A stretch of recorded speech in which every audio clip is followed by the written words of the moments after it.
another M3, and this time it is the iconic E92 M3.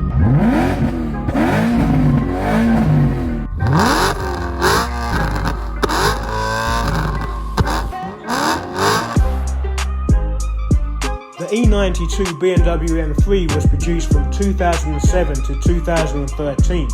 It had a 4-litre naturally aspirated V8 engine. It could go from 0 to 60 in 4.6 seconds, and it had 155-mile-an-hour top speed. Its suspension components were lightened and strengthened as opposed to the regular E92, and it had BMW's variable M differential.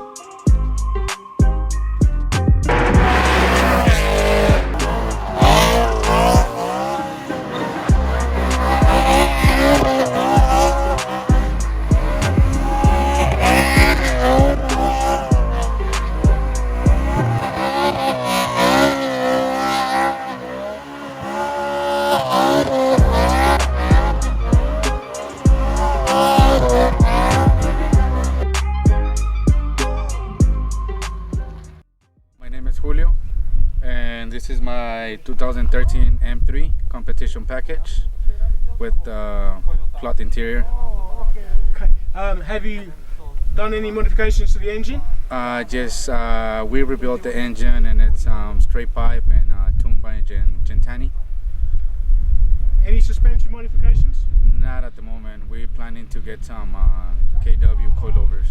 So this is like a stock car, so I'm really excited to get the opportunity to drive one of these stock and get a feel of what it was like when it came out of the factory.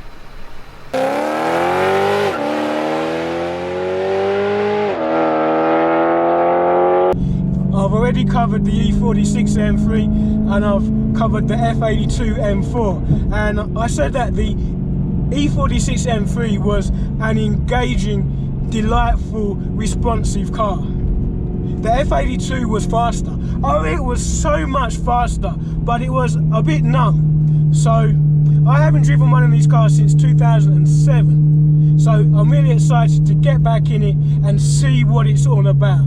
So I'm kind of thinking that this is gonna be in the middle of the new F Series and the old E46. So let's go for a drive. This car is equipped with a DC2 DCT, dropping in second gear. It's got a GTS tune, so let's see what it's all about. Oh, that V8, yes! Gear change is imperceptible. Pulls lovely up the hill, feels great. Okay, brakes are strong. Lovely and progressive braking, feels analog.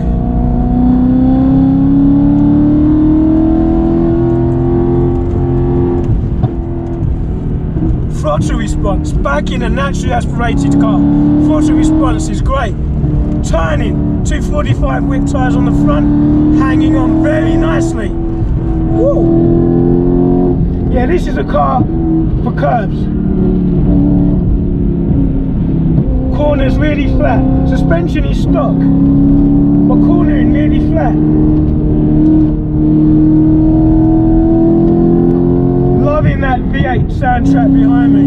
Ah, those V8 noises.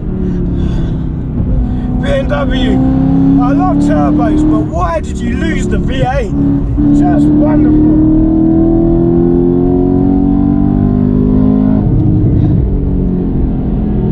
Amazing. So this car has 414 horsepower and 295 pounds-feet of torque.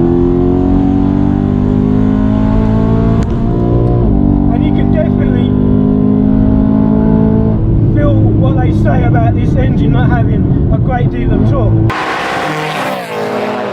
but really it's about revs. I'm keeping it at the sweet spot. Engine revs to 8,200 RPM. Good power, such a linear power band, great speed, handles the speed really well, body control is great. And as well, 1,655 kilograms. Although it doesn't feel heavy, it feels solid. It feels solid on the road.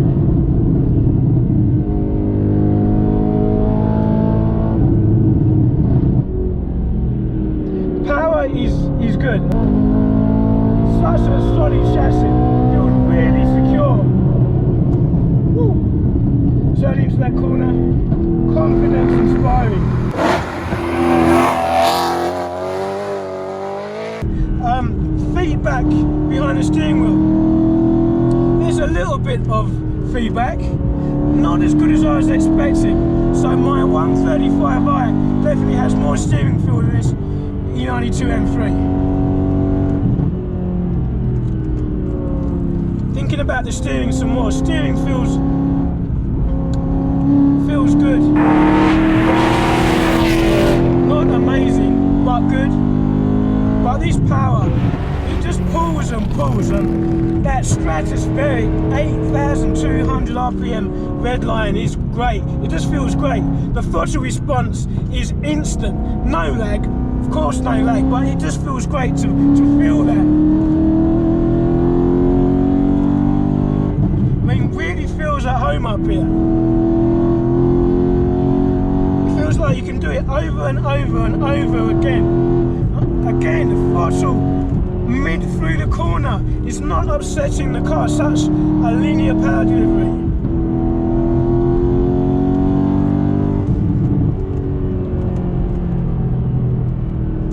It's an honour to be driving this car because it's the last aspirated BMW M product, and it's a celebration to just get in there and just enjoy it, because it's not going to happen again. So if you get a chance to drive one, take the opportunity, take it with both hands. Okay, so it has the variable M differential, and you can feel it just putting that power to the ground. You really have got confidence to just get on the power early, like now. Holding that power, steering is good. Again, those brakes, really good.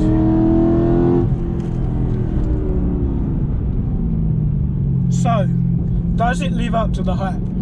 A lot of people talk about how good these cars are, and it is good.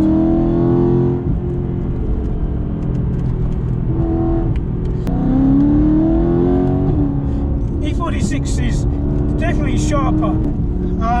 Steering rack feels like the same speed as the E46. I could be wrong, I think this is probably faster. But it's not too fast.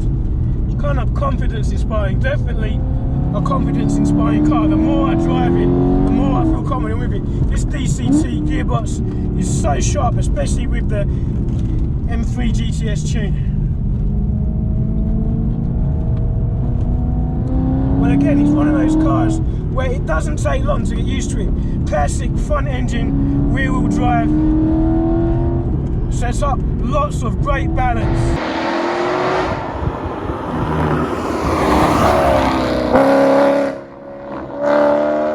And you can hear that straight through exhaust.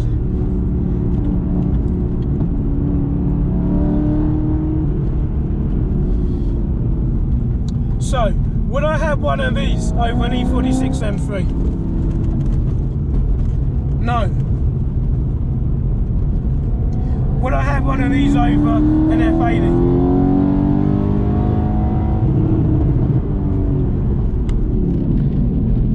In terms of handling, there's not much in it. I would probably say they handle equally as well. In this, you can take more liberties with the accelerator. It's not going to bite you. It's just dependable power and predictable power. And I think that's great, because when you're on the limit, you don't want sudden loss of traction. You just want to go. You can easily get into a rhythm now. The more I drive, the more I get into the rhythm, starting to really judge the braking points a bit easier, and trusting the front end, really trusting it. Empowering out.